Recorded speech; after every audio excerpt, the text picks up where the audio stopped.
യേശുക്രിസ്തുവിന്റെ തന്നെ തിരുനാമത്തിൽ എല്ലാവർക്കും ഒരിക്കൽ കൂടി സ്നേഹവന്ദനത്തെ അറിയിക്കുകയാണ്. വിശുദ്ധിക്ക് വേണ്ടി, വേർപാടിനു വേണ്ടി ഒരുക്കപ്പെടുകയും ദൈവവചനം ധ്യാനിച്ച് അതിനകത്തുള്ള ദൈവിക സത്വം ഏറ്റെടുത്തുകൊണ്ട് അനുദിനം ജീവിക്കുന്ന എല്ലാ വിശുദ്ധന്മാർക്കും വിശുദ്ധമതികൾക്കും ഈ പ്രഭാത വന്ദനം ഞാൻ ഈ സമയത്ത് അറിയിക്കുകയാണ്. വളരെ പ്രാർത്ഥനയോടുകൂടെ തികഞ്ഞ ദൈവാശ്രയത്തിൽ നമുക്കായിരിക്കാം. നമ്മളായിരുന്ന ഓരോ സാഹചര്യങ്ങളിലും പരിശുദ്ധനായ ദൈവത്തിന്റെ കൃപ നമ്മുടെ കൂടെ ഇരുന്നല്ലോ. അതിനെ ഓർത്ത് സ്തോത്രം ചെയ്യുന്നു, സ്തുതിക്കുന്നു. ഈ വീഡിയോകളൊക്കെയും നിങ്ങൾക്ക് അനുഗ്രഹവും ആശ്വാസവും നിങ്ങളുടെ ആത്മീയ ജീവിതത്തിന് വിടുതലായി തീരുന്നു എന്നറിയുന്നതിൽ എനിക്ക് വളരെ സന്തോഷമുണ്ട്. എന്നെ ഓർത്തു നിങ്ങൾ പ്രാർത്ഥിക്കുക. അതോടൊപ്പം തന്നെ നിങ്ങൾക്കിത് പ്രയോജനപ്പെട്ടാൽ, നിങ്ങളുടെ ആത്മീയ ജീവിതത്തിൽ പ്രയോജനപ്പെട്ടാൽ, നിങ്ങൾക്ക് പ്രയോജനപ്പെടും എന്ന് ചിന്തിക്കുന്ന ചിലർക്ക് ഇത് ഷെയർ ചെയ്ത് കൊടുക്കുവാൻ മടിക്കരുത്. നമ്മൾ ഒന്നിച്ച് ഈ ശുശ്രൂഷയിൽ പങ്കാളിയാകുവാൻ കർത്താവ് നമ്മളെ സഹായിക്കുമാറാകട്ടെ. ഞാൻ നിങ്ങളോട് ഇന്ന് പകൽക്കാലം ചിന്തിക്കുവാൻ ആഗ്രഹിക്കുന്ന ഒരു ചെറിയ വിഷയം, പലപ്പോഴും നമ്മൾ മറന്നു പോവുകയും നമ്മുടെ ലൈഫിൽ നമ്മൾ അനുഭവിച്ചു കൊണ്ടിരിക്കുന്നതുമായ ചില വിഷയങ്ങളെയാണ് ഇന്ന് നിങ്ങളുടെ മുമ്പിൽ ഞാൻ സംസാരിപ്പാൻ സമയമെടുക്കുന്നത്. വളരെ പ്രാർത്ഥനയോടുകൂടെ നമുക്ക് ദൈവസന്നിധിയിലായിരിക്കാം. പഴയ നിയമത്തിൽ നെഹമ്യാവിന്റെ ഒരു ചരിത്രം നമുക്കെല്ലാവർക്കും അറിയാം. നെഹമ്യാവിന്റെ പുസ്തകത്തിനകത്ത് 4 പ്രധാനപ്പെട്ട സംഭവങ്ങൾ ഇസ്രായേലിനുണ്ടാകുവാനിടയായി. അത് വളരെ ഭാരവും വേദനയും മഹാകഷ്ടതയുമുള്ള ഒരു അനുഭവം. പക്ഷേ ഇസ്രായേൽ അത് എന്തുകൊണ്ടാണ് എന്ന്, ഞങ്ങൾക്കിത് വന്നത് എന്ന് അവർക്ക് തിരിച്ചറിയുവാനുള്ള, അല്ലെങ്കിൽ അത് ചിന്തിക്കുവാനുള്ള ഒരു സമയം അവരെടുത്തില്ല. എന്നാൽ അതിനകത്ത് ഉള്ള ഒരു അനുഗ്രഹീതനായ ഒരു ദൈവപുരുഷൻ അത് എന്ത് ആണെന്ന് ദൈവത്തോട് ചോദിക്കുമ്പോൾ ദൈവം അവർക്ക് മറുപടി പറഞ്ഞു കൊടുക്കുകയും അതിലേക്ക് തിരിഞ്ഞു വന്നപ്പോൾ ദൈവം അതിൻ്റെ പ്രവൃത്തിക്ക് വേണ്ടി ഒരുവനെ എഴുന്നേൽപ്പിക്കുകയും ചെയ്യുന്നു. അതാണ് നെഹമ്യാവ്. നമുക്ക് ആ ചിന്തയിലേക്ക് നമുക്ക് അല്പസമയം പോകാം. നെഹമ്യാവിന്റെ പുസ്തകം 1-ാം അധ്യായം അതിൻ്റെ 3-ാം വാക്യം ഞാൻ വായിക്കുന്നു. നെഹമ്യാവിന്റെ പുസ്തകം 1-ാം അധ്യായം 3-ാം വാക്യം: അതിന് അവർ എന്നോട് പ്രവാസത്തിൽ നിന്നും തെറ്റി ഒഴിഞ്ഞു പോയ ശേഷിപ്പ് അവിടെ ആ സംസ്ഥാനത്ത് മഹാകഷ്ടത്തിലും അപമാനത്തിലും ഇരിക്കുന്നു. യെരൂശലേമിന്റെ മതിലുകൾ ഇടിഞ്ഞും അതിന്റെ വാതിലുകൾ തീവച്ചും ചുട്ടും കിടക്കുന്നു എന്ന് പറഞ്ഞു. നോക്കുക, ഇസ്രായേലിന്റെ മതിൽ ഇടിയാൻ സാധ്യതയില്ല.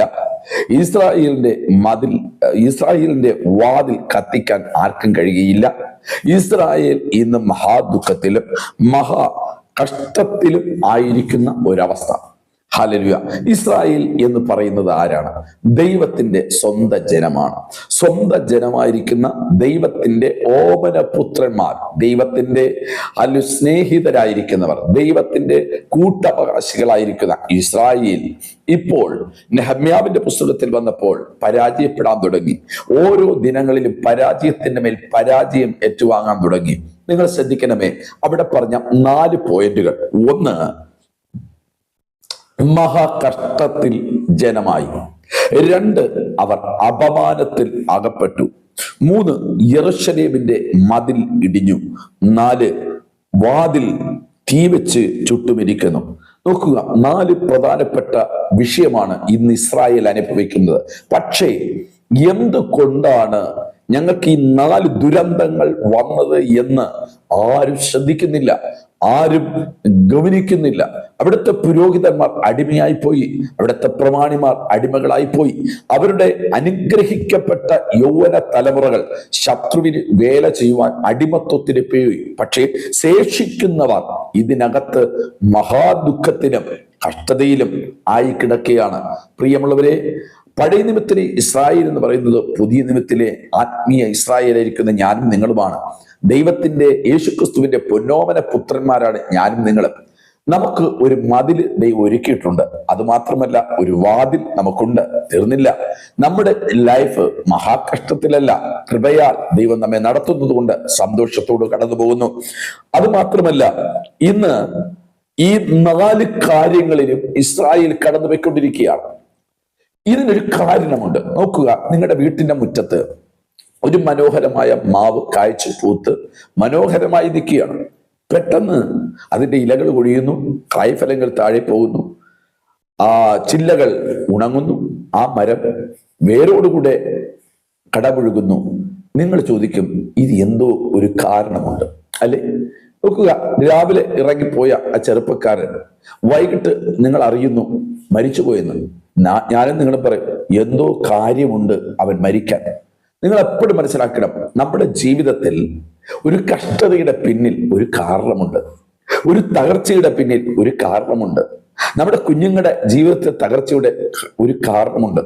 ആ കാരണം കണ്ടുപിടിക്കാതെ നമ്മൾ ചിരിക്കരുത്. നമ്മൾ ഏത് വിഷയത്തിനും ഒരു കാരണമുണ്ടാകും. ഹല്ലേലൂയ.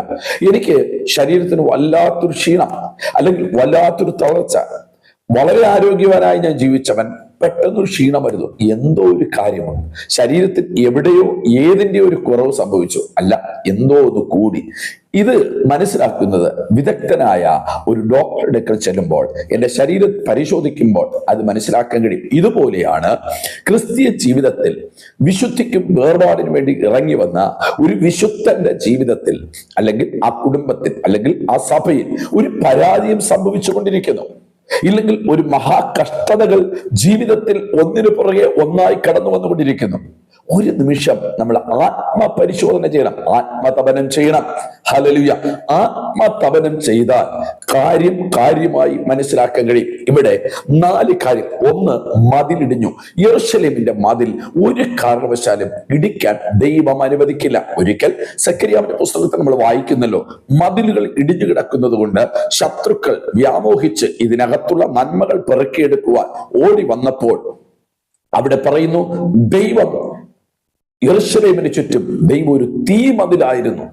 തീമതിലിട്ട ദൈവം, നോക്കുക, നെഹമ്യാവിന്റെ പുസ്തകത്തിനകത്ത് നമ്മൾ വായിക്കുന്നു, മതിലിടിക്കാൻ ശത്രുവിനെ ഏൽപ്പിച്ചു. എന്താണ് മതിൽ? ആത്മീയ അർത്ഥത്തിൽ പറഞ്ഞാൽ പ്രാർത്ഥനയുടെ മതിൽ, ആരാധനയുടെ മതിൽ, തീരുമാനങ്ങളുടെ മതിൽ, വചനത്തിന്റെ മതിൽ, വിശുദ്ധിയുടെ മതിൽ. ഇത് ഇടിഞ്ഞു പോയാൽ ശത്രുക്കൾ അകത്ത് കയറും. ഹല്ലേലൂയ. ഇത് ഇടിക്കുന്നുവാൻ ദൈവം ഒരിക്കലും ശത്രുവിന്റെ കയ്യിലിട്ടുകയില്ല. നമ്മുടെ ലൈഫിൽ ജീവിതത്തിൽ വീഴ്ചകൾ സംഭവിച്ചു പോയാൽ ഈ മതിലിടിഞ്ഞു കിടക്കും. എന്നെ കേട്ടുകൊണ്ടിരിക്കുന്ന വിശുദ്ധന്മാരോട്, വിശുദ്ധമതികളോട് ചോദിക്കട്ടെ, ജീവിതത്തിലെ പ്രാർത്ഥനയുടെ മതിൽ ഇടിഞ്ഞു പോയോ? ഇടിഞ്ഞു പോയെങ്കിൽ വളരെ സൂക്ഷിക്കണം. നഹൂവിന്റെ പുസ്തകം നിങ്ങൾ വായിക്കുന്നുണ്ടല്ലോ, സംഹാരകൻ നിനക്കെതിരെ കടന്നു വരുന്നു, ഓട്ട കാത്തുകൊള്ളുക എന്ന് വെച്ചാൽ മതിൽ കാത്തില്ലെങ്കിൽ സംഹാരൻ അകത്ത് കടന്നു വരുവാനിടയാകും. ഈ സന്ദേശം കേട്ടുകൊണ്ടിരിക്കുന്ന ദൈവദാസനെ, ദൈവദാസ്യ കുഞ്ഞെ, ജീവിതത്തിൽ കഴിഞ്ഞ നാളുകൾ നിന്നത് ഒരു പ്രാർത്ഥനയുടെ കോട്ടയ്ക്കകത്തായിരുന്നത് കൊണ്ട് നിന്നത് പല ശോധനകളും പല വേദനകളും വന്നു, പല കണ്ണുനീരുകളും വന്നു, പല ഒറ്റപ്പെടലുകളും അനുഭവിച്ചു. പക്ഷേ എല്ലാവരും കാണുകെ ദൈവം മാനിച്ചത് പ്രാർത്ഥനയുടെ വേലി ഉള്ളത് കൊണ്ടാണ്. സഭ, ദൈവഭൃത്യന്മാരോട് പറയട്ടെ, സഭ ദേശത്ത് തല ഉയർത്തി നിന്നത് മറ്റൊന്നും കൊണ്ടല്ല, പ്രാർത്ഥനയുടെ വേലി കൊണ്ടാണ്. ഈ 2024 അവസാന മണിക്കൂറുകളിൽ പ്രാർത്ഥന നഷ്ടപ്പെട്ടു കിടക്കുന്ന, പ്രാർത്ഥനയുടെ വേലിയിടിഞ്ഞ് കിടക്കുന്ന ആരെങ്കിലും ഇതിന്റെ ശബ്ദം കേൾക്കുന്നെങ്കിൽ, ദൈവദാസനെ, ദൈവദാസിയെ, 2025 കയറുന്നതിന് മുമ്പ് ഒരു പുതിയ തീരുമാനത്തിലോട്ട് വരണം. മതിലിടിഞ്ഞു പോകാനുള്ള കാര്യം എന്താണെന്ന് നമ്മൾ ഇന്ന് ഹിത പരിശോധന ചെയ്യണം. 2 വാതിലുകൾ ചുട്ടുകരിച്ചു. ഒരു വീട്ടിന്റെ മുൻപിൽ ചെന്ന് കയറുമ്പോൾ വീട്ടിനകത്തേക്ക് കയറേണ്ടതായ പ്രധാനപ്പെട്ട കവാടമാണ് വാതിൽ. ഹല്ലേലൂയ. അത് ചുട്ടുകരിച്ചിരിക്കുന്നു, അത് കത്തിച്ചിരിക്കുന്നു. ഹല്ലേലൂയ. ദൈവം വിട്ടുകൊടുക്കുമോ? ദൈവം വിട്ടുകൊടുക്കുമോ? ഒരിക്കലും ഇല്ല. പക്ഷേ എവിടെയോ മതിൽ ഇടിഞ്ഞപ്പോൾ ശത്രു അകത്ത് കയറി വന്ന് വരേണ്ട നന്മകളുടെ വാതിലുകളെ ചുട്ടുകരിഞ്ഞിരിക്കുന്നു. ശ്രദ്ധിക്കണമേ, ഞാൻ ആത്മീയമായ അർത്ഥത്തിൽ കൂടെ ഞാൻ കൊണ്ടുവരികയാണ്. ഒരുപക്ഷെ കഴിഞ്ഞ നാളുകളിൽ ഈ വാതിൽ കൂടെയാണ് അനേക നന്മകൾ ഭവനത്തിൽ വന്നത്, ആത്മീയ നന്മ വന്നത്, കുഞ്ഞുങ്ങളുടെ നന്മ വന്നത്, കുടുംബത്തിന്റെ നന്മകൾ വന്നത്, നിങ്ങളുടെ നന്മ വന്നത്, ശുശ്രൂഷയുടെ നന്മ വന്നത്, സഭയുടെ നന്മ വന്നത്. പക്ഷേ ഈ നന്മയുടെ വാതിലിനെ എന്ത് ചെയ്തിരിക്കുന്നു? ശത്രുക്കൾ ചുട്ടുകരിച്ചിരിക്കുന്നു. ഇനി 3, അത് കാരണം മതിലിടിഞ്ഞത് കൊണ്ട്. 2, വാതിൽ ചുട്ടരിച്ചത് കൊണ്ട്.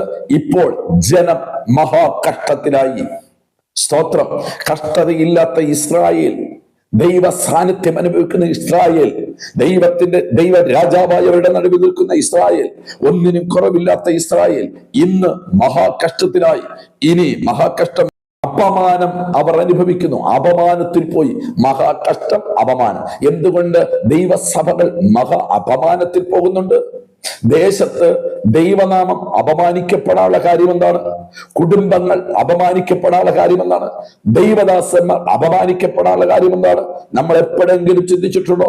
മതിലിടിഞ്ഞു കിടക്കുകയാണ്, വാതിലുകൾ ചുട്ടുകരിഞ്ഞിരിക്കുകയാണ്, മഹാ കഷ്ടത്തിലാണ്, മഹാ അപമാനത്തിലാണ്. ആര്? ആത്മീയ ലോകം, വിശുദ്ധന്മാരുടെ ലോകം, ദൈവസഭകൾ, വിശ്വാസ കുടുംബങ്ങൾ. എന്താണെന്ന് ചിന്തിക്കുവാൻ നമുക്ക് കഴിഞ്ഞിട്ടുണ്ടോ? എന്നാൽ ഈ സന്ദേശത്തിൽ കൂടെ ഞാൻ നിങ്ങളെ കൊണ്ടുപോകുന്നത്, നമുക്കിതൊരു സൊല്യൂഷൻ വേണം, ഇതിനൊരു മറുപടി വേണം. ഇതിന് എന്താ വേണ്ടത്?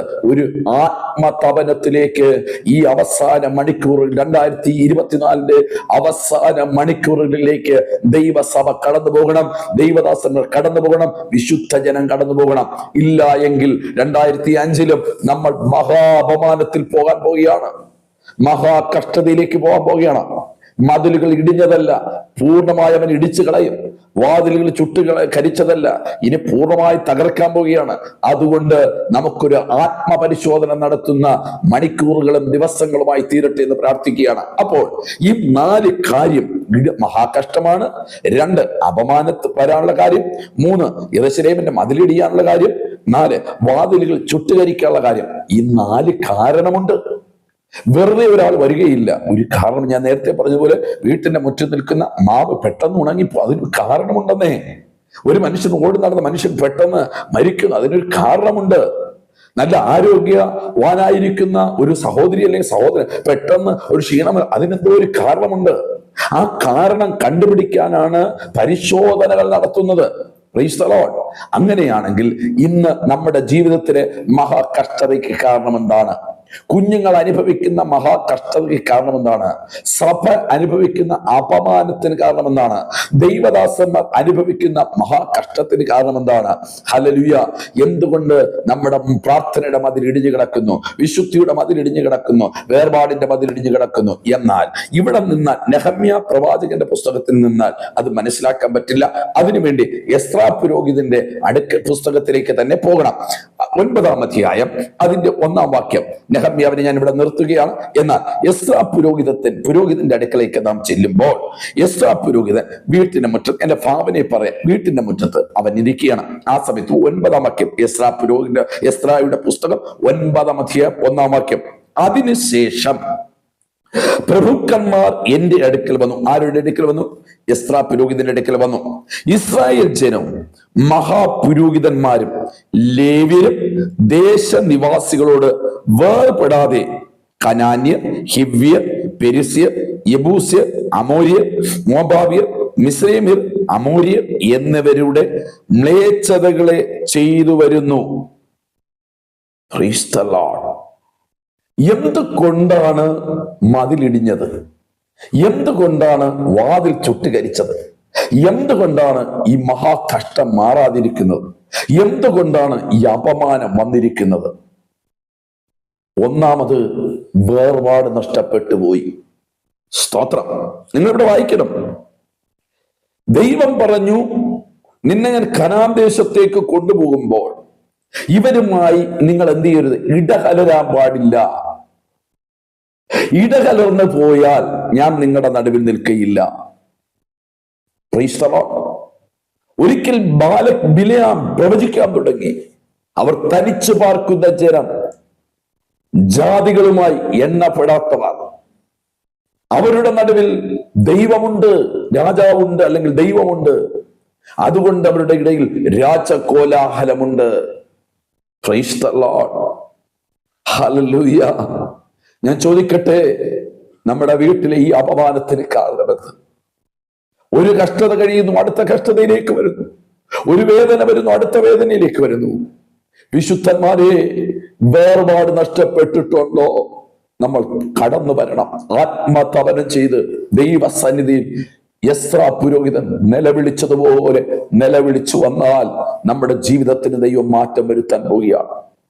എത്ര വർഷമായി, എത്ര മാസമായി, എത്ര നാളുകളായി പ്രാർത്ഥനയുടെ വേലി പൊളിഞ്ഞു കിടക്കുന്നു, വിശുദ്ധിയുടെ വേലി പൊളിഞ്ഞു കിടക്കുന്നു, വചനധ്യാനത്തിന്റെ വേലി പൊളിഞ്ഞു കിടക്കുന്നു, ഉപവാസത്തിന്റെ പ്രാർത്ഥനയുടെ വേലി പൊളിഞ്ഞു കിടക്കുന്നു. ഒരു നിമിഷമെങ്കിലും നിങ്ങൾ ചിന്തിക്കുന്നുണ്ടോ? ഈ കഷ്ടത്തിന് കാരണം, ഈ അപമാനത്തിന് കാരണം, എന്റെ കുഞ്ഞ് ഇയാൾ അനുഭവിക്കുന്ന അപമാനത്തിന് കാരണം, ദൈവമേ ഞാൻ വേർപാട് നഷ്ടപ്പെട്ടു പോയി. Price the Lord. എന്താണ് വേർപാട്? ഉൽപ്പത്തിയിൽ തുടങ്ങുന്നു വേർപാട്, വെളിപ്പാട് വരെ വേർപാട് കാണാൻ സാധിക്കുന്നു. ഉൽപ്പത്തിയിൽ വെള്ളത്തെ രണ്ടാക്കി തീർത്ത് വേർപെടുത്തുകയാണ്. ഒന്നിനെ ജലാശയമായും മറ്റൊന്നിനെ കരയാക്കി മാറ്റുന്നു. ആകാശവിധാനങ്ങളെ ഭൂമിയെ വേർപെടുത്തുന്നു. എല്ലാത്തിനും ഉൽപ്പത്തിയിൽ ഒരു വേർപാട് തുടങ്ങിയാണ്. അങ്ങനെയാണെങ്കിൽ ദൈവം സൃഷ്ടിച്ച തന്റെ വിശുദ്ധന്മാർ വേർപെട്ടവരായി ജീവിക്കണമെന്ന് ദൈവം ആഗ്രഹിക്കുന്നു. രണ്ട്, ഇനി വെളിപ്പാടിലേക്ക് നിങ്ങൾ വന്ന് നോക്കണം. വെളിപ്പാടിൽ കാണുമ്പോഴും അവിടെ വേർപെട്ടവരെ കൂട്ടിച്ചേർക്കാൻ യേശു വരുന്നു എന്ന് കാണാൻ സാധിക്കുന്നു. ഇനി തീർന്നില്ല. നമ്മുടെ വിശ്വാസത്തിന്റെ പിതാവായിരിക്കുന്ന അബ്രഹാമിനെ അവനെ വിളിച്ചിറക്കുമ്പോൾ, നീ ഇറങ്ങി വാ, ദേശത്തെയും ചർച്ചക്കാരെയും പ്രതിഭവനത്തെ വിട്ട് ഞാൻ കാണിപ്പാനിരിക്കുന്ന ദേശത്തേക്ക് വാ. വേർപാട്. നോഹയെ നോക്കുക, പെട്ടകമുണ്ടാക്കി വേർപെട്ട് ക്രിസ്തുവിന് വേണ്ടി നിന്ന, ദൈവത്തിന് വേണ്ടി നിന്ന നോഹയെ കുടുംബത്തെ വേർപെട്ട് പെട്ടകത്തിനകത്താക്കി ബാക്കിയുള്ളവരെ സമുദ്രത്തിൽ തള്ളിയിട്ടു, വെള്ളത്തിൽ മുക്കി അവരെ നശിപ്പിച്ചു കളഞ്ഞു. വേർപാട്. ലോത്തിനെ നോക്കുക, വേർപെട്ടവൻ വേർപെട്ട രീതിയിൽ പോയപ്പോൾ ഒരുത്തൻ സോദോം ഗോമോറ തേടി പോവാനിടയായി. അങ്ങനെയാണെങ്കിൽ വേർപെട്ടവർക്ക് വേർപെട്ടൊരു ജീവിതം ഉണ്ടായിരിക്കണം. എന്റെ ദൈവദാസന്മാരെ, കുഞ്ഞെ, ജീവിതത്തിൽ ലോകവുമായി രക്ഷിക്കപ്പെട്ട് സ്നാനപ്പെട്ടവരോട് ഞാൻ പറയുന്നു, നിങ്ങൾക്കും എനിക്കും ലോകവുമായിട്ട് ഇഴുകിച്ചേരുവാൻ പ്രമാണമില്ല. സ്തോത്രം. നിങ്ങളൊന്ന് ആലോചിച്ചു നോക്കുക. ഇന്ന് നമ്മുടെ ആത്മീയ ലോകം ഇത്രമാത്രം അപമാന രാഗത്തിൽ കൂടെ പോകുകയാണ്. മീഡിയകൾ മൊത്തം നിങ്ങൾ നോക്കണം, അപമാനത്തിൽ കൂടെ ഈ നമ്മുടെ ആത്മീയ ലോകം പോയി. യേശുവിന്റെ നാമം നിന്ദിക്കപ്പെടുവാനുള്ള കാര്യം എന്താണ്? വേർപെട്ട ജനം വേർപാട് നഷ്ടപ്പെട്ടു.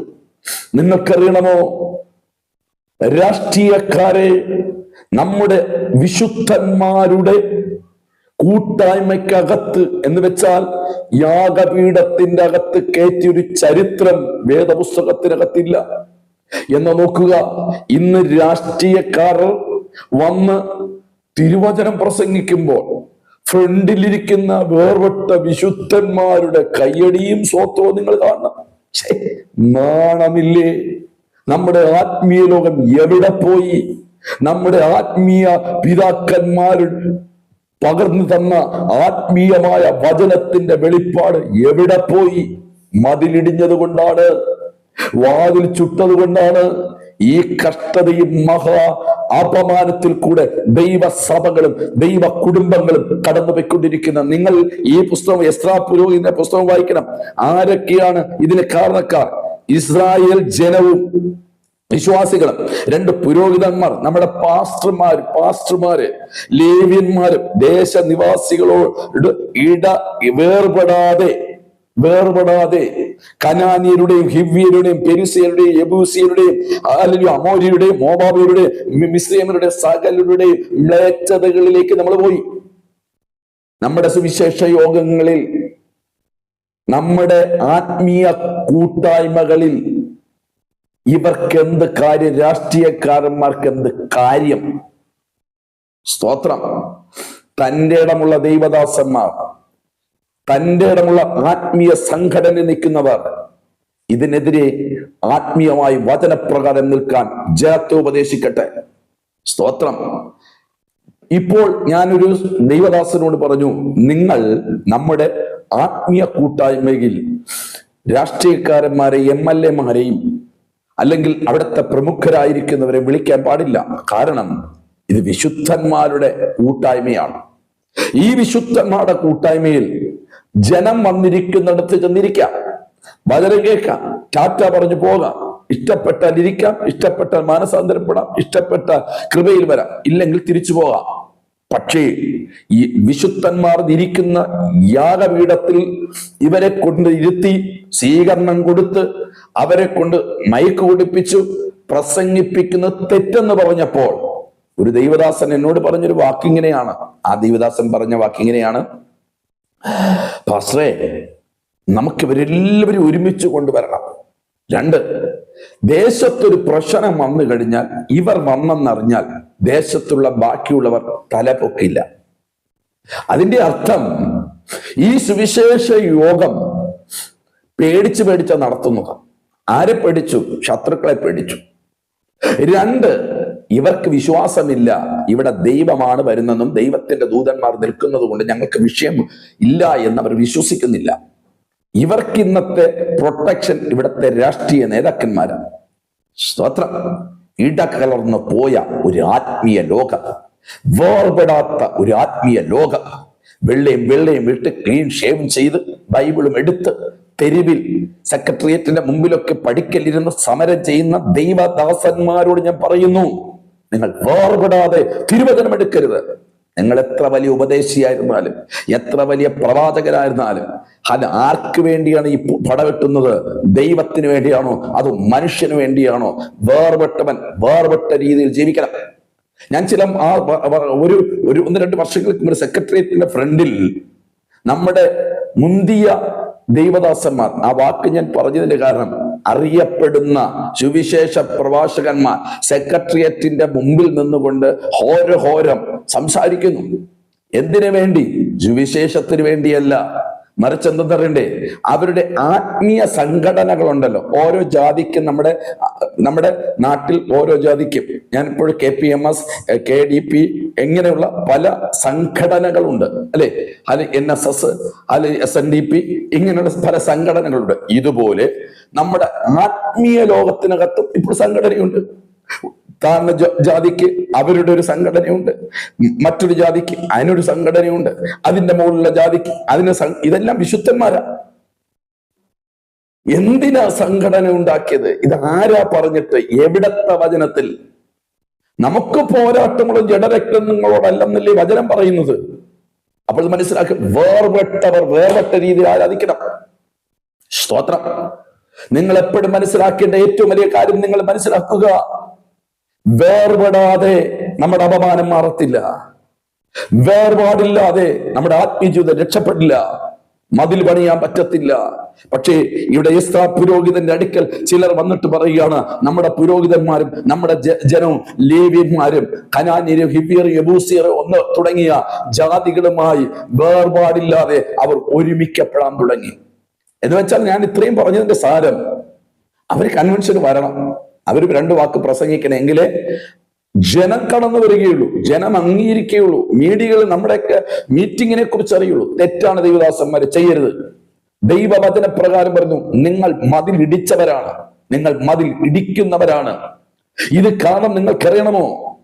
ഇസ്രായേലിന്റെ എത്രയോ പുരോഹിതന്മാർ അടിമയായി തീർന്നു. അവരുടെ നല്ല യൗവനക്കാർ ശത്രുക്കളുടെ വീടുകളിൽ മാവരയ്ക്കാൻ ചെന്നിരിക്കുന്നു. എത്രയോ പെൺകുട്ടികൾ ദാസ്യവേലയ്ക്ക് വേണ്ടി ശത്രുക്കൾ അടിമയായി ഇസ്രായേലിന്റെ മക്കളെ കൊണ്ടുപോയി. നിങ്ങളൊന്ന് ആലോചിച്ച് നോക്കണം. പ്രാർത്ഥനയുടെ മതിലുള്ള ഒരു കാലഘട്ടം നമുക്കുണ്ടായിരുന്നു. നമ്മുടെ പിതാക്കന്മാർ ഒരു കൺവെൻഷൻ വെച്ചാൽ, നമ്മുടെ പിതാക്കന്മാർ ഒരു ഉപവാസം വെച്ചാൽ, നമ്മുടെ പിതാക്കന്മാർ ആത്മീയ ശുശ്രൂഷ വെച്ചാൽ, നമ്മുടെ പിതാക്കന്മാർ ദേശത്ത് ദൈവസഭ തകർക്കപ്പെട്ടാൽ അവർ രാഷ്ട്രീയക്കാരുടെ അടുക്കലല്ല പോയത്, മതാചാര്യന്മാരുടെ അടുക്കലല്ല പോയത്, അടുത്ത മറ്റു വേർപാടില്ലാത്തവരുമായുള്ള ബന്ധത്തിലല്ല പോയത്. മുടങ്കാൽ മടക്കി വിശ്വാസികൾ ഒരുമിച്ചിരുന്ന് പ്രാർത്ഥിച്ചൊരു കാലഘട്ടം ഉണ്ടായിരുന്നു. അങ്ങനെ ഒരു കാലഘട്ടത്തിൽ മതിൽ ഇടിച്ചവനെ കൊണ്ട് മതിൽ പണിയിപ്പിച്ച ഒരു ദൈവത്തെ എനിക്കറിയാം. ആ ദൈവം ഇന്നും മരിച്ചിട്ടില്ല. ഞാൻ പ്രസംഗിക്കുന്ന ദൈവം ജീവിക്കുന്ന ദൈവമാണ്. ഹല്ലേലൂയ. എന്നെ കേട്ടുകൊണ്ടിരിക്കുന്ന ദൈവദാസന്മാരും ഞാൻ പറയട്ടെ, നിങ്ങൾ വേർപാടില്ലാതെ ജീവിക്കരുത്, വേർപാടില്ലാതെ പുസ്തകം എടുക്കരുത്, വേർപാടില്ലാതെ വചനം പറയരുത്. വേർപെട്ട് നമ്മൾ ജീവിക്കുന്നവരാകണം. നമ്മൾ ലോകവുമായി ഇഴുകിച്ചേരാൻ പാടില്ല. ഇനി നോക്കണം, കൊരിന്ത്യർക്ക് എഴുതിയ ലേഖനത്തിൽ എന്താണ് അവിടെ എഴുതിയിരിക്കുന്നത്? 2 കൊരിന്ത്യർക്ക് എഴുതിയ ലേഖനം, 2 കൊരിന്ത്യർക്ക് എഴുതിയ ലേഖനം 6-ാം അധ്യായം അതിന്റെ 14-15 വാക്യം, നിങ്ങൾ അവിശ്വാസികളോട് ഇണയില്ല പിണകൂടരുത്. ഞാൻ നേരത്തെ പറഞ്ഞ പഴയ നിയമത്തിലാ. ചിലർ പഴയ നിയമത്തിലല്ലേ ഉള്ളൂ എന്ന് ചോദിക്കും. കേട്ടോളിയും. പുതിയ നിയമത്തിൽ കൊരിന്ത്യർക്ക് എഴുതിയ ലേഖനത്തിൽ അപ്പോസ്തലനായ പൗലൂസ് 2 കൊരിന്ത്യർക്ക് എഴുതിയ ലേഖനം 6-ാം അധ്യായം 14-ാം വാക്യം, നിങ്ങൾ അവിശ്വാസികളോട് ഇണയില്ല പിണ കൂടരുത്. നീതിക്കും അധർമ്മത്തിനും തമ്മിൽ എന്തൊരു ചേർച്ച, വെളിച്ചത്തിന് ഇരുളിനോട് എന്ത് കൂട്ടായ്മ, ക്രിസ്തുവും ബിലിയാലിനും തമ്മിൽ എന്ത് പൊരുത്തം, അല്ല വിശ്വാസികൾക്ക് അവിശ്വാസിയുമായി എന്ത് ഓഹരി, ദൈവാലയത്തിന് വിഗ്രഹങ്ങളുടെ എന്ത് യോഗ്യത, നാം ജീവനുള്ള ദൈവത്തിന്റെ ആലയമല്ലോ. Praise the lord. പൗലൂസ് പറയുന്നു, നമുക്ക് വിശ്വാസിക്ക് അവിശ്വാസിയുമായി യാതൊരു യോഗ്യതയില്ല, യോജിക്കാൻ പറ്റൂല. ഇരുളിന് വെളിച്ചത്തോടടുക്കാൻ പറ്റൂല. എപ്പോഴും വെള്ളത്തിന് തീയോടടുക്കാൻ പറ്റത്തില്ല. നമ്മൾ എപ്പോഴും മനസ്സിലാക്കേണ്ട കാര്യം, നമ്മൾ ആരാണ്? നമ്മൾ വെളിച്ചമാണ്. ഇരുള് നിൽക്കേണ്ടടുത്ത് നിന്നാൽ മതി. സ്തോത്രം. ആത്മീയ ലോകം അധപ്പതിച്ചുകൊണ്ടിരിക്കുന്നു. വിശുദ്ധന്മാരെ, നിങ്ങൾ പിശാചിന്റെ കെണിയിൽ വീണ് നിത്യത നഷ്ടപ്പെടുത്തരുത്. വേർപെട്ട് ജീവിക്കണം. ഒരു ദിവസം നാം ഭൂമിയിൽ ജീവിച്ചാലും വേർപെട്ടവരായി ജീവിക്കണം. ആരും കൂടെ ഇല്ലെങ്കിലും, ആരും സഹായിക്കാനില്ലെങ്കിലും, ഒരു സംഘടനകളും നമ്മുടെ കൂടെ നിന്ന് സപ്പോർട്ട് ചെയ്യാനില്ലെങ്കിലും, എന്റെ ദൈവാഭിഷക്തന്മാരോട് പറയുന്നു, വിശുദ്ധിക്ക് വേണ്ടി, വേർപാടിന് വേണ്ടി നെഞ്ചും നെറ്റിയും കൊടുക്കുന്ന ഒരു തലമുറയെ വാർത്തെടുക്കുന്ന ഒരഭിഷേകം ഈ 2025 പരിശുദ്ധാത്മാവ് നിങ്ങളുടെ കയ്യിൽ തരട്ടെ എന്ന് ഞാൻ ആത്മാർത്ഥമായി പ്രാർത്ഥിക്കുകയാണ്. വേർപെടുക. നാം വേർപെടുമ്പോൾ മോർദെഖായിയെ കുറിച്ച് പറയുന്ന, അല്ലെങ്കിൽ ഇസ്രായേലിന് മോർദെഖായും അല്ലെങ്കിൽ യഹൂദന്മാരെ കുറിച്ച് ഹല്ലേലൂയ ഹാമാൻ പറയുന്നൊരു വാക്കുണ്ട്. നമ്മുടെ ഇടയിൽ നമ്മുടെ പ്രമാണവുമായി ഒന്നിച്ചു വരാത്ത ഒരു കൂട്ടം ആൾക്കാർ ചിതറിക്കിടക്കുന്നു. അവർ നമ്മുടെ ആശയങ്ങളുമായി, നമ്മുടെ നിയമവുമായി, നമ്മുടെ കൽപ്പനയുമായി വരുന്നില്ല. പക്ഷെ മോർദെഖായി പറഞ്ഞു, നടക്കില്ലടാ, നിന്റെ പ്രമാണത്തോട് വരാൻ എന്റെ പ്രമാണം അനുവദിക്കുന്നില്ല. ഹല്ലേലൂയ. നിന്നെ കുമ്പിടാൻ എന്റെ പ്രമാണം അനുവദിക്കുന്നില്ല. സ്തോത്രം. മനസ്സിലാക്കണം പ്രിയരെ, ആത്മീയ ലോകം അധപ്പതനത്തിൽ പോയിരിക്കുകയാണ്. ഹോരഹോരം പ്രസംഗിക്കുന്നവർ, നിലവിളവ് കൊളുത്തി ഉദ്ഘാടനം ചെയ്യുന്നവരുടെ ഇടയിൽ വിളക്ക് കൊടുക്കുന്നതായി ഞാൻ കാണുവാനിടയായി. എത്ര ഭോഷത്വമുള്ള ദൈവഭൃത്യന്മാർ! നിങ്ങളുടെ വിശുദ്ധി നിങ്ങൾ നഷ്ടപ്പെടുത്തരുത്. നിങ്ങളുടെ വേർപാട് നിങ്ങൾ നഷ്ടപ്പെടുത്തരുത്. ആത്മീയ ലോകം ഇടകലർന്നു പോയിരിക്കുകയാണ്. നോക്കുക, ഓരോ സ്റ്റേജുകളിലും ഇപ്പോഴും തീ പുകയ്ക്കുക, ഹല്ലേലൂയ, ലൈറ്റ് അറേഞ്ച്മെന്റ്, എന്തെല്ലാം! ഇതൊക്കെ എവിടെ ഉള്ളതാണ്? ഇവിടെയുള്ള കാര്യങ്ങളാണ്. ലോകത്തിന്റെ പലതും ഇവിടെ കയറി. ഇനി നോക്കണം, സംഗീത വിദഗ്ധന്മാർ, പാട്ടുപാടുന്നവർ, അമ്പലത്തിൽ ഇന്നലെ വരെ ചെന്ന് ആടി പാടി തകർത്തവർ, ഇന്ന് നമ്മുടെ വിശുദ്ധന്മാരുടെ ഇടയിൽ കയറി നിന്ന് പാടാൻ അനുവാദം കൊടുക്കുന്ന വിശുദ്ധന്മാരുടെ ലോകമാണ് ഇന്ന്. അനുവദിക്കരുത്. എത്രയോ ആത്മീയമായ വിശുദ്ധിയിലും വേർപാടിൽ നിന്ന് വേർപാട് കാത്തു സൂക്ഷിക്കുന്ന എത്രയോ പാട്ടുകാർ ആത്മീയത്തിലുള്ളപ്പോൾ ജാതികളുമായി ഇടകലർന്ന് ഓരോ നിമിഷം പണത്തിനു വേണ്ടിയും സ്ഥാനത്തിനു വേണ്ടിയും യേശുപ്പച്ചന്റെ നാമത്തെ പോലും വിറ്റ് തിന്നുന്നവരെ പിടിച്ച് ഹല്ലേലൂയ പുൾപിറ്റിലും സ്റ്റേജിലും കയറ്റി ആടിക്കുന്നത് നിർത്താമോ? വേർപെട്ടവരായി നാം തീരുക. പുത്രിമാർ 2:9 അവരുടെ പുത്രിമാരെ അവർ തങ്ങളുടെ പുത്രന്മാർക്ക് ഭാര്യയായി എടുത്തുകൊണ്ട് വിശുദ്ധ സന്തതി ദേശനിവാസികളോട് ഇട കലർന്നു പോയി. എന്തുകൊണ്ട് മതിലിടിഞ്ഞു? എന്തുകൊണ്ട് വാതിൽ ചുട്ടു? എന്തുകൊണ്ട് ഇസ്രായേൽ മഹാ കഷ്ടത്തിലാണ്, അപമാനത്തിൽ പോകാൻ കാര്യം? രണ്ടാമത്തെ കാര്യം, വിശുദ്ധ സന്തതി ദേശനിവാസികളോട് ഇടകലർന്നു. സ്തോത്രം. ഇപ്പോഴ് വിവാഹം നടത്തുന്നത് വിശുദ്ധന്മാരുമായിട്ടല്ല, കനാന്യർ, ഹിവ്യർ. ഇപ്പം തൊലി വെളുപ്പുണ്ടെങ്കിൽ, ഇപ്പം പൈസ ഉണ്ടെങ്കിൽ, ഇപ്പോൾ എൻ്റെ ജാതിയിൽപ്പെട്ട അതേ ആളാണെങ്കിൽ കുഴപ്പമില്ല. അവള് പ്രാർത്ഥിച്ചെടുത്ത് ഇവനെയും കൂടെ സഭയിൽ കൊണ്ടുവരും. ചിലരൊക്കെ പറയുന്ന കേട്ടുള്ളൂ, ചില അപ്പനമ്മമാർ, നാണമില്ല അപ്പനമ്മമാർ, വിശുദ്ധന്മാരാണ് അവർ, ഭയങ്കര അന്യ ഭാഷയൊക്കെ പറയും, അവർ ഭയങ്കര പാസ്റ്റർമാരാണ്. അവർ പറയുന്ന വാക്കിങ്ങനെയാണ്, മക്കളെ അവന് അവളെ ഇഷ്ടമാണ്. ഇപ്പൊ പിള്ളേരുടെ ലോകമല്ലേ, നമുക്കെന്ത് ചെയ്യാം? അവര് പ്രാർത്ഥിച്ച്, അവൻ പറയുന്നത് 5-6 ദിവസം കഴിയുമ്പോൾ പ്രാർത്ഥിച്ച് ദൈവസഭയിൽ കൊണ്ടുവരുമെന്ന്. പ്രിയമുള്ളവരെ, വേദപുസ്തകം പറയുന്നു, മതിലിടിഞ്ഞത് കൊണ്ടാണ് നിങ്ങളുടെ കുടുംബത്തിന്റെ മതിലിടിഞ്ഞത് കൊണ്ടാണ് ശത്രു അകത്ത് കയറി ദാണ്ടെ നിങ്ങളുടെ മകനെയോ മകളെയോ ഹല്ലേലൂയ ശത്രുവിന്റെ പാളയത്തിൽ കൊണ്ടുപോകുന്നത്. ഇത് തന്നെയാണ് ശലോമോൻ. ഒറ്റ പ്രാർത്ഥനയിൽ ദൈവ സാന്നിധ്യം ഇറക്കിയ ശലോമോൻ. അവന്റെ കണ്ണുകൾ ജാതികളായിരിക്കുന്ന കന്യകമാരുടെ അടുക്കൽ പോയി. അവനും ചിന്തിച്ചത് ഇങ്ങനെയാണ്, ഞാൻ തീ ഇറക്കിയവനല്ലേ, അപ്പോൾ എന്ത് ചെയ്യാം, കുറച്ചു നാൾ കഴിയുമ്പോൾ ഈ തീക്കകത്ത് കൊണ്ടുവരാം. പക്ഷെ സംഭവം വേറെയായി പോയി. ഹല്ലേലൂയ. ശലോമോനെ ഇവർ എന്ത് ചെയ്തു? വശീകരിച്ചു, അവരുടെ ദേവന്മാരുടെ അടുക്കൽ കൊണ്ടുപോയി. Price the Lord. അതുകൊണ്ട് ഇന്ന് എന്നെ കേൾക്കുന്നവരോട് ഞാൻ പറയുന്നു, ദൈവദാസന്മാരോട് പറയുന്നു, വിശുദ്ധന്മാരോട് പറയുന്നു, കുടുംബങ്ങളോട് ഞാൻ പറയുന്നു, ജാതികളുടെ ഇടയിൽ തലമുറ ഇടകലർന്നു പോയി. ഹല്ലേലൂയ. ഞാൻ എന്തിനു പറയുന്നു പ്രിയമുള്ളവരെ, ഇന്ന് നടക്കുന്ന കല്യാണങ്ങൾ വിശുദ്ധ കല്യാണം എന്ന വിശുദ്ധ വിവാഹം എന്ന വിശുദ്ധ വേദപുസ്തകം പറയുന്നത്. പക്ഷേ നമ്മുടെ വിവാഹങ്ങൾ വിശുദ്ധ വിവാഹമാണോ അശുദ്ധ വിവാഹമാണോ? നിങ്ങൾ ഹൈന്ദവരെ നോക്കണം. എന്ത് മാന്യമായ തുണി കൊടുത്ത്, എന്ത് മാന്യമായ രീതിയിലാണ് അവർ ഹൈന്ദവർ ആ ചടങ്ങ് അല്ലെങ്കിൽ വിശുദ്ധമായി ആ വിവാഹത്തെ കാണുന്നു. കാരണം അവർക്ക് ബോധമുണ്ട്. ഇന്നും നാളെയും തീരുന്നതല്ല കുടുംബം. 2 ദിവസം കഴിയുമ്പോൾ എനിക്ക് നിന്നെ വേണ്ട, നിനക്ക് എന്നെ വേണ്ടെന്ന് പറഞ്ഞ് ഡൈവോഴ്സ് ചെയ്യുന്ന ഒരു പരിപാടിയില്ലെന്ന് ഹൈന്ദവനറിയാം, മുസ്ലിമിനറിയാം. എന്നാൽ ഒട്ടും അറിയാതെ പോകുന്ന ഒരു കൂട്ടം വിശുദ്ധ ജനം ദേശനിവാസികളുമായി ഇടകലർന്നു പോയി.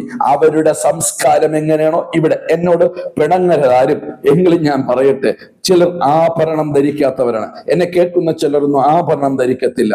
അവരെയാണ് എല്ലാവരും വിശുദ്ധരെന്ന് മുദ്ര കുത്തിയിരിക്കുന്നത്. വെള്ളയിട്ട് ആഭരണം ഇടാതെ ഭയങ്കര പ്രാർത്ഥന ആരാധന എന്ന് എനിക്ക് ഒരൊറ്റ കാര്യം ചോദിക്കാനുണ്ട്. എന്തുകൊണ്ട് നമ്മുടെ മക്കൾ വിവാഹ സമയത്ത് വരുമ്പോൾ ചുണ്ടിൽ ലിപ്സ്റ്റിക് ഇടുന്നു? എന്തുകൊണ്ട് കണ്ണിലെ പുരുകമെടുക്കുന്നു? എന്തുകൊണ്ട് മുടിക്കകത്ത് പ്രത്യേക മോഡലുകൾ വെക്കുന്നു? ആ സമയത്ത് തലയിൽ തുണിയിടാൻ പോലും വിവരമില്ലാത്ത വിശുദ്ധന്മാരുടെ തലമുറകളായി തീരാനുള്ള കാര്യം എന്താണ്? ഇനി ഞാൻ പറയാം. നേരെ വസ്ത്രം പോലും ഇടാൻ വിശുദ്ധന്മാരുടെ തലമുറകൾക്ക് കഴിയുന്നില്ലല്ലോ. എന്തിനാ? ശരീര പ്രദർശനത്തിന് വേണ്ടിയാണോ വിശുദ്ധ വിവാഹം നിശ്ചയിച്ചിരിക്കുന്നത്? അല്ലല്ല. പിതാവും പുത്രനും പരിശുദ്ധാത്മാവും വിശുദ്ധ ജനവും വിശുദ്ധ ദൂതന്മാരും ഒന്നിക്കുന്ന മഹാസമ്മേളന സമയമാണ്. ദൈവം സ്ഥാപിച്ച കുടുംബ ബന്ധത്തെ ദൈവം അടിസ്ഥാനമിട്ട് കല്ലിട്ട് ഉറപ്പിക്കുന്ന ഒരു സമയമാണ്. ഹല്ലേലൂയ. അതുകൊണ്ടാണ് വിശുദ്ധ വേദപുസ്തകം അടിസ്ഥാനം മറിഞ്ഞു പോയാൽ നീതിമാൻ എന്ത് ചെയ്യും? അതിൽ വേറൊരു വിദഗ്ധൻ പറഞ്ഞു, നീതിമാൻ എന്തും ചെയ്യും. ഹല്ലേലൂയ. പല വിവാഹങ്ങൾ കഴിഞ്ഞ ശേഷം അല്ലെങ്കിൽ വിശുദ്ധന്മാരുടെ കുടുംബജീവിതം എന്തും ചെയ്തു നടക്കുകയില്ലേ? കാരണം എന്താണ്? ദൈവമല്ല യോജിപ്പിക്കുന്നത്. സ്തോത്രം. ഇനി വേറൊരു സംഭവമുണ്ട്. ആത്മീയരുടെ ഇടയിൽ നാണക്കേടാണ് കേട്ടോ. വേർപെട്ടുപോയി, ജനത്തിൽ വേർപാട് നഷ്ടപ്പെട്ടു പോയി, ഇടകലർന്നു പോയി, ദേശനിവാസികളുമായി ഇടകലർന്നു പോയി. ഇനി കല്യാണത്തിന് മുമ്പ് ഫോട്ടോഷൂട്ട് എന്ന് പറഞ്ഞൊരു സംഭവം ഇപ്പോഴിറങ്ങിയിരിക്കുക. ഏത് വ്യവസ്ഥയിലാണെന്ന് ദൈവദാസന്മാർക്ക് പോലും അറിയില്ല. അവർ തമ്മിൽ ദൈവമാണ് ശരീരങ്ങളെ ഒരുമിപ്പിക്കുന്നത്, അല്ലേ? ദൈവദാസന്മാർ കരങ്ങളെ കൊടുത്ത് രണ്ടുപേരുടെ കരങ്ങളെ ഒന്നിപ്പിച്ച് പിടിച്ച് അഭിഷക്ത വിശുദ്ധന്മാർ പ്രാർത്ഥിച്ചവരെ ഉറപ്പിക്കുകയാണ്. ആ സമയത്ത് വേദപുസ്തകം പറയുന്നു, മുപ്പരിച്ചരുടെ വേഗത്തിൽ അറ്റുപോകുകയില്ല. പിതാവും പുത്രനും പരിശുദ്ധാത്മാവും ഒരുമിപ്പിച്ച് അവരെ ഉറപ്പിക്കുന്ന സമയമാണ് തന്നല്ലോ. അപ്പോഴാണല്ലോ നമുക്ക് ആവശ്യം പിന്നെ എന്തിനാ ഫോട്ടോഷൂട്ടിന്റെ സമയത്ത് അവരുടെ ശരീരങ്ങൾ തമ്മിൽ ഒരുമിപ്പിക്കുകയില്ലേ? ചുംബനം കൊടുക്കുന്നില്ലേ? കെട്ടിപ്പിടിക്കുന്നില്ലേ? ഇത് എവിടത്തെ ന്യായം, എവിടത്തെ നീതി, എവിടത്തെ വചന വ്യവസ്ഥ? എന്നിട്ട് പ്രകസനത്തിന് വേണ്ടി കുറെ പാവപ്പെട്ട വിശുദ്ധന്മാരെയും ദൈവദാസന്മാരെയും വിളിച്ചിരുത്തി കൈകൊടുപ്പിച്ച് അതിൽ ഒരു പ്രകസനം നടത്തുന്നത് എത്രയോ കുടുംബജീവിതങ്ങളുടെ തകർച്ചയ്ക്ക് കാരണമായിരിക്കുന്നു. നമ്മളെങ്കിലും ശ്രദ്ധിക്കണം. എന്നെ കേൾക്കുന്ന അഭിഷക്തദാസന്മാർ ശ്രദ്ധിക്കണം. നമ്മുടെ സഭകളിൽ ഇങ്ങനെയുള്ള സിസ്റ്റങ്ങളെ മതിയാക്കണം. കാലം പോയപ്പോൾ, കാലങ്ങൾ നീങ്ങിയപ്പോൾ, ലോകം ഓടിയപ്പോൾ, അതിന്റെ പുറകെ ആത്മീയലോ ഓടിക്കൊണ്ടിരിക്കുമ്പോൾ അതുകൊണ്ട് എന്ത് സംഭവിക്കുന്നു? മഹാ കഷ്ടം ഭവനങ്ങളിലും സഭകളിലും സംഭവിച്ചുകൊണ്ടിരിക്കുന്നു. അപമാനം, ദൈവനാമം ദേശത്ത് ദുഷീകരിക്കുന്നു, സഭകൾ ദുഷീകരിക്കപ്പെടുന്നു, ദൈവരാജ്യം ദുഷിക്കപ്പെടുന്നു, ദൈവദാസന്മാർ ദുഷിക്കപ്പെടുന്നു. ആകയാൽ മതിലിടിയാനുള്ള കാര്യം, വാതിൽ തകരാനുള്ള കാര്യം 2 കാര്യമാണ്. 1, വേർപാട് നഷ്ടപ്പെട്ടു. 2, ദേശത്തിൽ ദേശത്തിലെ നിവാസികളുമായുള്ള ബന്ധങ്ങൾ മാറാൻ തുടങ്ങി. മക്കൾ അവരിൽ നിന്നും എടുക്കുന്നു. സ്റ്റാൻഡേർഡ് നോക്കിയിട്ട്, പണം നോക്കിയിട്ട്, നിറം നോക്കിയിട്ട്, ജാതി നോക്കിയിട്ട്. നമ്മളെല്ലാവരും പറയും നമുക്ക് ജാതിയും ഇല്ല, മതവും ഇല്ല, ഒന്നുമില്ല. പക്ഷെ നമ്മുടെ മക്കളുടെ കല്യാണ സമയത്താണ് തനി രൂപം വരുന്നത്. അപ്പോഴാണ് യഥാർത്ഥ വിശുദ്ധി വെളിപ്പെടുന്നത്. അപ്പോഴാണ് യഥാർത്ഥമായ നമ്മൾ ആരെന്ന് തിരിച്ചറിയുന്നത്. അയ്യോ, ഒരു പാവപ്പെട്ടവൻ വന്നു കഴിഞ്ഞാൽ, കഴിഞ്ഞ ദിവസം എന്നോടൊരു ചെറുപ്പക്കാരൻ പറഞ്ഞു, പക്ഷേ അല്ല ഏതെങ്കിലും കുട്ടിയുണ്ടോ? ഞാൻ പറഞ്ഞു ഞങ്ങളുടെ ചർച്ചിൽ ഒരു കുട്ടിയുണ്ട്. അല്ല, അപ്പോൾ പുള്ളി എന്നോട് പറഞ്ഞു, ഏത് ജാതിയാ പക്ഷേ, നമ്മളെ ആളാണെങ്കിൽ മതി. മനസ്സിലായോ? പണമല്ല വിഷയം. ഇന്നും ചത്തിട്ടില്ല. ഇവരൊക്കെയാണ് അന്യഭാഷ പറയുന്നത്, ഇവരൊക്കെയാണ് പ്രസംഗിക്കുന്നത്, ഇവരൊക്കെയാണ് ആരാധിക്കുന്നത്. ആത്മീയലോകം ഇടകലർന്നു പോയി. ആകെ എന്നെ കേൾക്കുന്ന ദൈവദാസന്മാരെ, ദൈവദാസിമാരെ, നമ്മുടെ മതിലുകൾ ഇടിഞ്ഞു കിടക്കുകയാണ്. നമ്മുടെ ക്രിസ്തുവാകുന്ന വാതിലുകൾ ചുട്ടുകരിച്ചിരിക്കുകയാണ്. അതുകൊണ്ട് ദേശനിവാസികളുടെ മുമ്പിൽ ദൈവസഭകൾ നിന്ദിക്കപ്പെടുന്നു, കുടുംബങ്ങൾ നിന്ദിക്കപ്പെടുന്നു, നമ്മുടെ തലമുറകൾ നിന്ദിക്കപ്പെടുന്നു. ഈ കാര്യം നിങ്ങൾ മനസ്സിലായോ? എന്നാൽ ഇത് മനസ്സിലാക്കിയ എസ്രാ പുരോഹിതൻ ദൈവസന്നിധിയിൽ കമിഴ്ന്ന് വീഴാൻ തുടങ്ങി. 5-ാം വാക്യം നോക്കണം. സന്ധ്യായാഗത്തിന്റെ സമയം ഞാൻ എൻ്റെ ആത്മതപനം വിട്ടെഴുന്നേറ്റു. കണ്ടോ, അവൻ ആത്മതപനം ചെയ്തു. കർത്താവേ, ഇതിന് കാരണം എന്താണ്? എന്നിട്ട് പുള്ളി ദൈവസന്നിധിയിൽ മുട്ടുകുത്തി എന്റെ ദൈവമായ യഹോവയിലേക്ക് കൈ ഉയർത്തി പറഞ്ഞു തന്നതാൽ, എന്റെ ദൈവമേ, ഞാൻ എന്റെ മുഖം എന്റെ ദൈവമായ നിങ്ങളിലേക്ക് ഉയർത്തുവാൻ ലജ്ജിക്കുന്നു, നാണിക്കുന്നു. ഞങ്ങളുടെ അകൃത്യങ്ങളും ഞങ്ങളുടെ തലയ്ക്ക് മീതെ കവിഞ്ഞിരിക്കുന്നു. ഞങ്ങളുടെ കുറ്റം ആകാശത്തോളം വളർന്നിരിക്കുന്നു. താൻ ആത്മതപനം ചെയ്യാൻ തുടങ്ങി. താൻ ദൈവസനി പ്രാർത്ഥിക്കാൻ തുടങ്ങി. കർത്താവെ, മതിലിടിക്കരുത്, മതിൽ കെട്ടാൻ കൃപ ചെയ്യണം. 2, കർത്താവെ, ക്രിസ്തുവാകുന്ന വാതിൽ, യേശു പറഞ്ഞു ഞാൻ വാതിലാകുന്നു, ആ വാതിൽ ഇന്ന് കത്തിയിരിക്കുകയാണ്. കർത്താവെ, എന്റെ ജനത്തിന്റെ പാപമാണെന്ന് കരയാൻ തുടങ്ങി. എന്നാൽ 10-ാം അധ്യായം വായിക്കണം. എസ്രാ അങ്ങനെ ദേവാലയത്തിൽ പ്രാർത്ഥിക്കുകയും ഏറ്റുപറയുകയും ചെയ്തപ്പോൾ പുരുഷന്മാരും സ്ത്രീകളും പൈതങ്ങളുമായി ഇസ്രായേലിലുള്ള ഏറ്റവും വലിയൊരു സഭ അവന്റെ അടുക്കൽ വന്നുകൂടി. ജനമെല്ലാം വളരെ കരഞ്ഞു. അപ്പോൾ ഏലാമിന്റെ പുത്രന്മാരിൽ ഒരുവനായ യഹിയേലിന്റെ മകൻ ശെഖനിയാവ് ഇസ്രായേലോട് പറഞ്ഞത്, നാം നമ്മുടെ ദൈവത്തോട് ദ്രോഹം ചെയ്തു, ദേശനിവാസികളിൽ നിന്നും അന്യജാതിക്കാരികളെ വിവാഹം ചെയ്തിരിക്കുന്നു. എങ്കിലും ഈ കാര്യത്തിൽ ഇസ്രായേലിന് വേണ്ടി ഇനിയും പ്രത്യാശയുണ്ട്. Price the Lord. ഇന്ന് ഞാൻ നിങ്ങളോട് പറയട്ടെ, ഇനിയും നമുക്കൊരു പ്രത്യാശയുണ്ട്. എന്റെ ദൈവദാസനെ, ദൈവദാസിയെ, 2025 ദൈവം അനുവദിച്ചാൽ നമ്മൾ കയറാൻ പോവുകയാണ്. നമുക്ക് ഇനി ഒരു പ്രത്യാശയുണ്ട്. എന്താണ് പ്രത്യാശ? നമ്മൾ ഇവിടെ സംഭവിച്ചതുപോലെ ദൈവഹിതമില്ലാത്തതിനെ നമുക്ക് ഉപേക്ഷിക്കാം. വേർപാട് നഷ്ടപ്പെട്ടത് ദൈവത്തോട് ഏറ്റു പറയാം. നിങ്ങൾ 9-ഉം 10-ഉം അധ്യായം നിങ്ങൾ വീട്ടിലിരുന്ന് വായിക്കണം, കരയണം.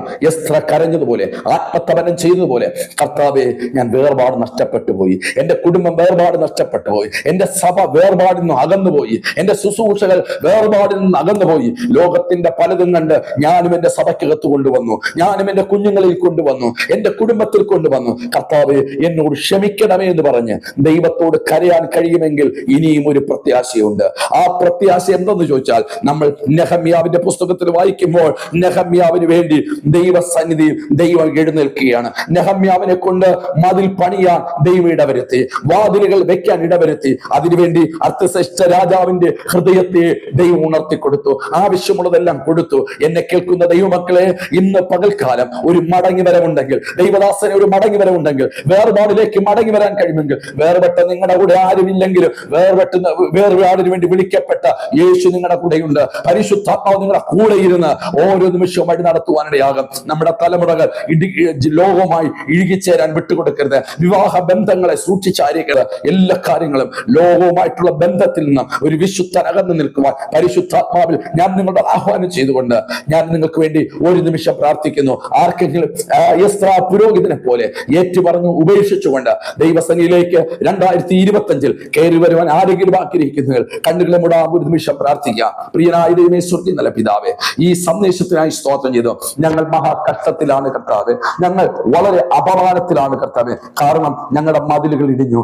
2 കർത്താവേ, ഞങ്ങളുടെ വാതിലുകൾ ചുട്ടുകരിച്ചിരിക്കുകയാണ്. അത് കാരണം കർത്താവെ ഞങ്ങളുടെ പുരോഹിതന്മാർ പലരും നശിച്ചു പോയി കർത്താവെ. ഞങ്ങളുടെ യൗവനക്കാർ പലർക്കും പിശാചിന് അടിമയായി തീർന്നു കർത്താവെ. ഞങ്ങളുടെ തലമുറകൾ ഇന്ന് ദേവാലയത്തിനകത്തില്ല, ദൈവസന്നിധിയിലില്ല. ഞങ്ങളുടെ പുരോഹിതന്മാർ പോലും, ഞങ്ങളുടെ ദൈവദാസന്മാർ പോലും ആത്മീയ ലോകത്തില്ല കർത്താവെ. അല്ലെങ്കിൽ ശത്രുക്കൾ പിടിച്ചുകൊണ്ടുപോയി കർത്താവെ. അവരെ തിരിച്ചു തരണം കർത്താവെ. അതിന് ഞങ്ങൾക്ക് ഇന്ന് പകൽക്കാലം കേൾപ്പിച്ച ദൂതനായി സ്തോത്രം. ഇടകലർന്നു പോയി കർത്താവെ. ജാതികളുമായി വിശുദ്ധ ജനം ഇടകലർന്നു പോയി കർത്താവെ. വേർപാട് നഷ്ടപ്പെട്ടു പോയി കർത്താവെ. ഞങ്ങളോട് ക്ഷമിക്കണം കർത്താവെ. ഒരു സമയത്ത് കർത്താവെ ഒന്നുമില്ലായ്മയിലും ഞങ്ങളെ വേർപെട്ട് ഞങ്ങൾ ദൈവത്തെ ആരാധിച്ചപ്പോൾ ഞങ്ങളെ ദേശത്ത് മാനിച്ചു. എന്നാൽ ആ മാന്യത കർത്താവെ ഇന്ന് ജാതികളുമായി ഇടകലരുവാൻ കാരണമായി തീർന്നു കർത്താവെ. ഞങ്ങളോട് ക്ഷമിക്കണം കർത്താവെ. ഞങ്ങളുടെ വാതിലുകൾ, പ്രാർത്ഥനയുടെ വാതിലുകൾ, വിശുദ്ധിയുടെ വാതിലുകൾ, വേർപാടിന്റെ വാതിലുകൾ ഞങ്ങൾ ഒരിക്കൽ കൂടി പൊട്ടി ഉറപ്പിച്ചുകൊണ്ട് ഞങ്ങൾ കൃപ തരണം എന്ന് പ്രാർത്ഥിക്കുന്നു കർത്താവെ. വാതിലുകൾ മനോഹരമായി വെക്കും. ക്രിസ്തുവാകുന്ന വാതിൽ